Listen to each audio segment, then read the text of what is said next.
Hello class. Today we are going to go over the principles of the Declaration of Independence and what it stands for, who wrote it, and what it means to you. But getting started today, I want to start off with a couple things. I have two questions.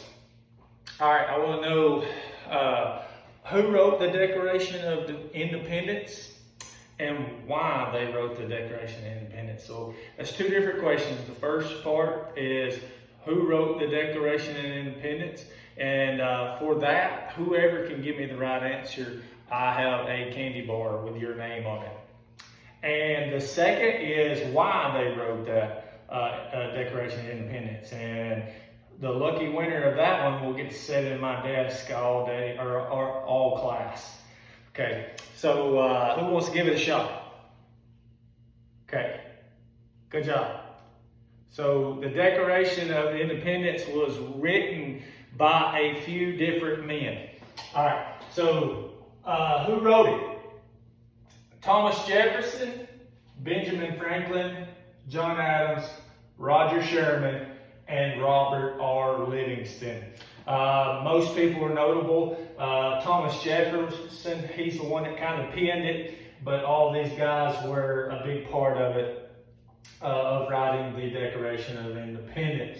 And but originally it was by Thomas Jefferson and Benjamin Franklin, John Adams, Jefferson, then worked together to make the documents come together.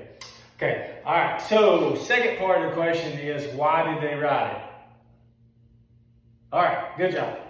They wrote it because these men believed that every person had rights. Every person was endowed to those rights. And they were trying to break away from the British rule. And they wrote that. Yes, you were right. Good job. Give yourself a hand.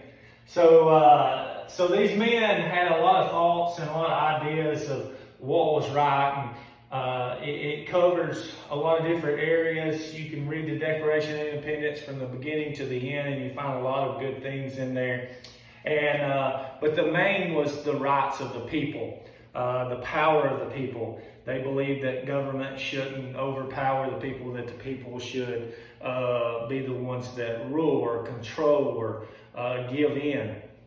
And what I mean by that is, and what we're going to go over is the key principles of the Declaration of Independence. So that being said, there is a few. You can add to this or whatever, because there's a lot to the Declaration of Independence. But for the main principles in the Declaration of Independence, where starting with natural rights. Can anybody tell me what natural rights are? Okay. Natural rights are inherent rights that every individual possesses, which governments are obligated to protect. That means that every person has a natural right, and the government should be protecting those natural rights. They shouldn't be taken advantage of. Second thing is purpose of government. We should all understand and know that there is a purpose of government. There is a reason why we have government. And that purpose of government is that it gets the power from the people. So when you get to go to the voting polls and you get to do surveys and census and all these things are taken into consideration, all these things are controlled by the people. So when we go to the election table and we vote on a president, it's you that makes those decisions. It's not a government that just says, hey, you're doing this. Because once that happens, that's called a dictatorship or communism, socialism, all those things tie together. So the purpose of a government is to get its power from the people. And the purpose of the government is to protect the people's rights, to stand behind the people, stand behind you and me and our rights. And if it doesn't, how the people have a right to change it through those votes and different things like that. So that being said, the next principle is unalienable rights.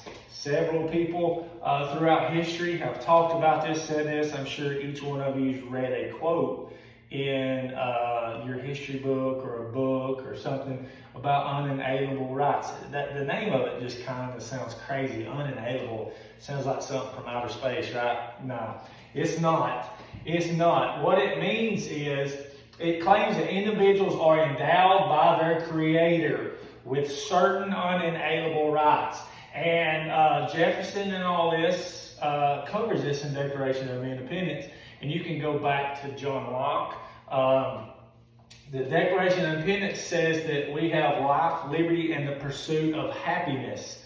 You go back to John Locke, and you can go to Montesquieu and all those greats before, and you can get the ideas that were kind of put into the Declaration of Independence and in the Constitution and all that. They took little ideas, but you might be familiar with the life, liberty, and pursuit of property. That was the original saying, original thinking behind it, but it was kind of a little construed because even if you didn't own property, you should still have rights, right? Even if you wasn't a landowner, you should have rights. I mean, even as a 15-year-old, 16-year-old, you have rights. Or 12, 13, however old, you have rights. So that was changed to life, liberty, pursuit of happiness. And that was a good change. It was a very good change because it covered everyone, because everyone is in the pursuit of happiness, from young to old. So that was a very good change there, that they changed the wording of that. Even though they were on the right path, make sure you understand that they were on the right track, but it needed to be adjusted a little bit, and that was adjusted. Good change. And then another principle, which is, to me, one of the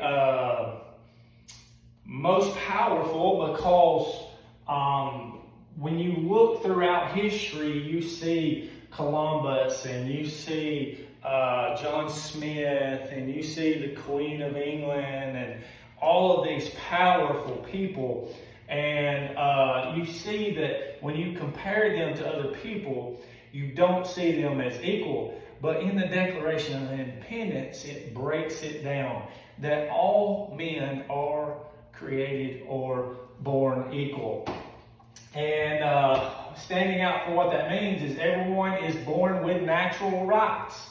Natural rights.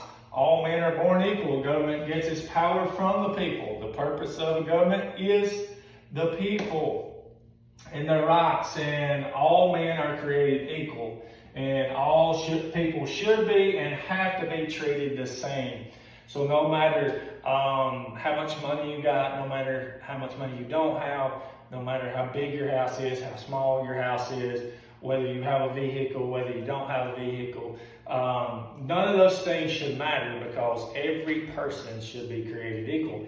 And our forefathers thought that's so important that they put it in the Declaration of Independence all of those years ago.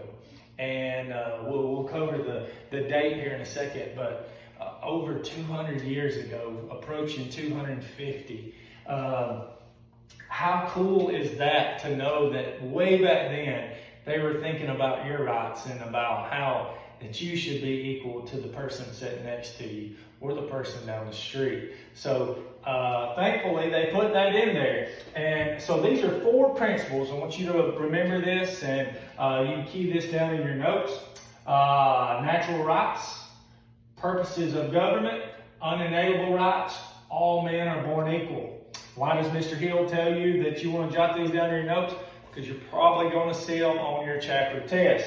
So make sure you write these down. These are important principles of it. And I want to make sure that you understand them, and we go over them. But getting to the core of the lesson, and that is the Declaration of Independence. We're not going to read all of it. I'm going to allow you to read this for homework, but we are going to go through several lines, okay? In Congress, July the 4th, 1776. 1776. A cool note on this, just to maybe help you remember this date. Of course, July the 4th is Independence Day. And what do we do in the United States? Yes, you're right. We shoot fireworks. We celebrate. The joy of the celebration has kind of lost a little bit of meaning, but it is to celebrate our rights and our freedoms. But on July the 4th, 1776, this is a crucial date because this is when it was signed and later put on paper on August the 2nd.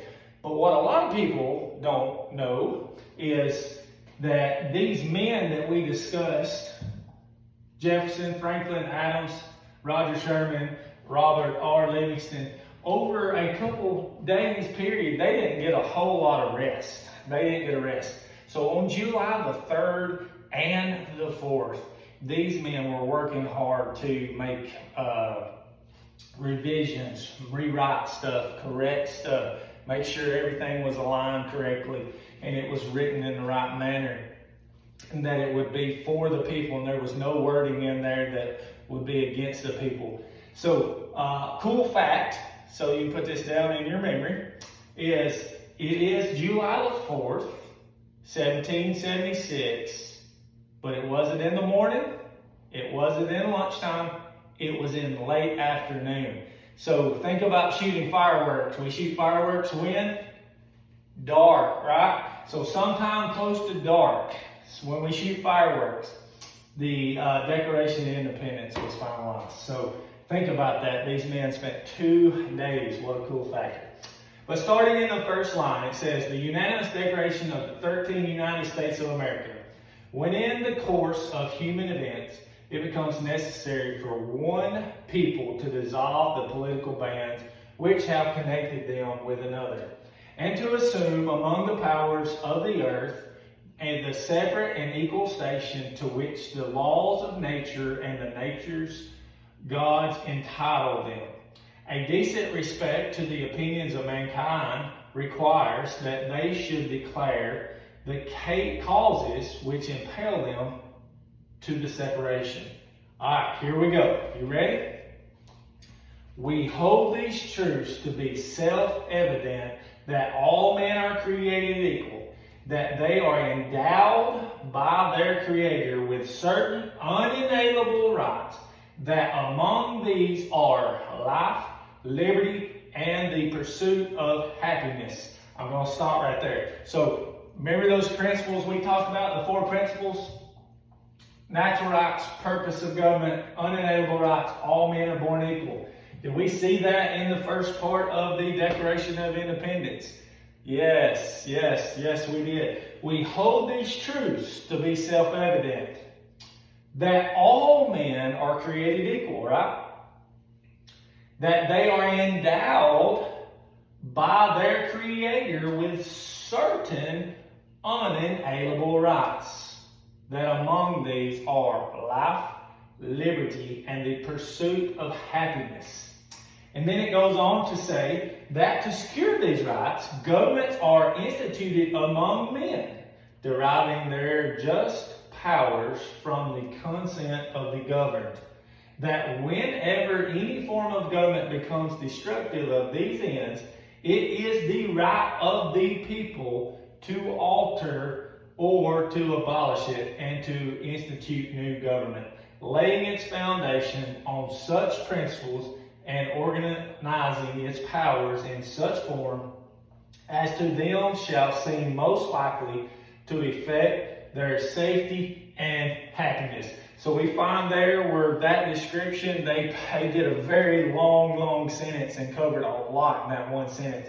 But they come in there and they said, hey, if the government gets out of hand and they start coming against your rights and they start doing things that you don't agree with, you have an opportunity to change that. So what are the opportunities? No, it's not to go busting out windows downtown. No, it's not to run anybody over. No. Yes. We have the right and the opportunity to change these things through what? We have, what was the amendment say? We have the freedom of speech, right? We can talk about these things.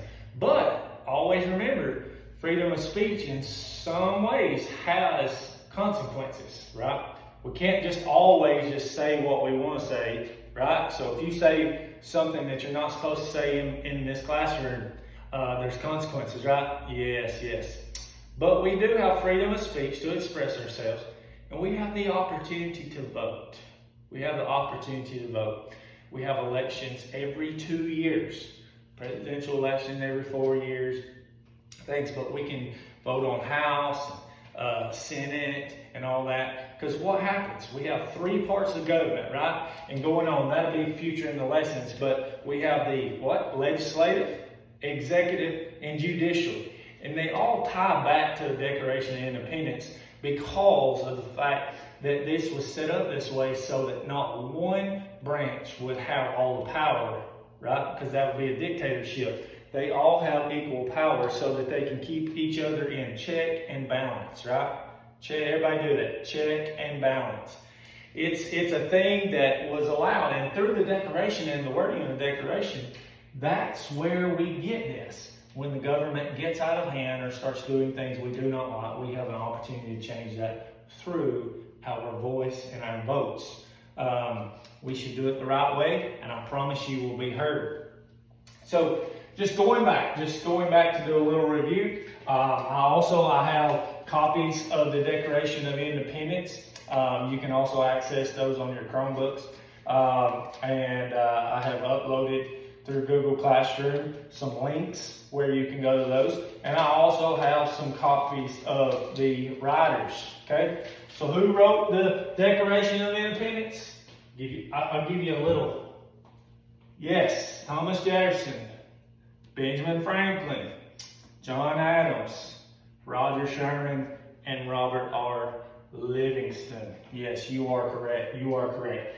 These men, a lot of other people, it's just like a lot of different things. There's a lot of other people in the background and stuff don't always get the attention.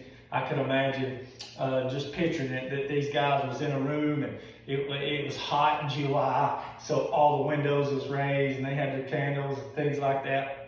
But there was people on the outside just waiting, anticipating what was going to come out of that meeting and stuff, and they were looking in. So there was a lot more people a part of it, but these were the key men that wrote it and implemented all of the wording. So just a quick review. These men wrote it. They wrote it why? 4 principles. Natural rights, purpose of government, unalienable rights. All men are born equal. All men are born equal. Remember these keys, and make sure that you jot those down if you did not jot them down earlier. Okay, so Declaration of Independence. We hold these truths to be self-evident. When you hear those words, you know that right behind it is coming a strand of your freedoms and your rights and your opportunities to live free and happy and to do whatever you want to do in life and become whatever you want to be. And the government cannot be this overpowering structure where the people does not have rights, because the people will always have rights, always, because of the Declaration of Independence. So, also, if you'll notice in Google Classroom, we're getting close to class ending. I want to tie this up. In Google Classroom, there's a link to a game in there. The name of the game is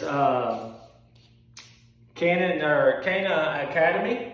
You can go on there and interact with the Declaration of Independence and some key articles and things like that to learn from it. But I want you to get out a postcard, one of your index cards. Okay. I want you to do a couple things here. I want you to write a couple things.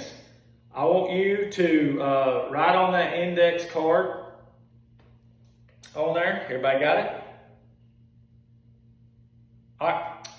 I want you to write on there 2 things. I want you to write on there what you used to know about the Declaration of Independence and the 4 principles and the men that wrote it, and what you know now. Okay? 2 questions. Finish up the class by writing this, and I'm going to take these up.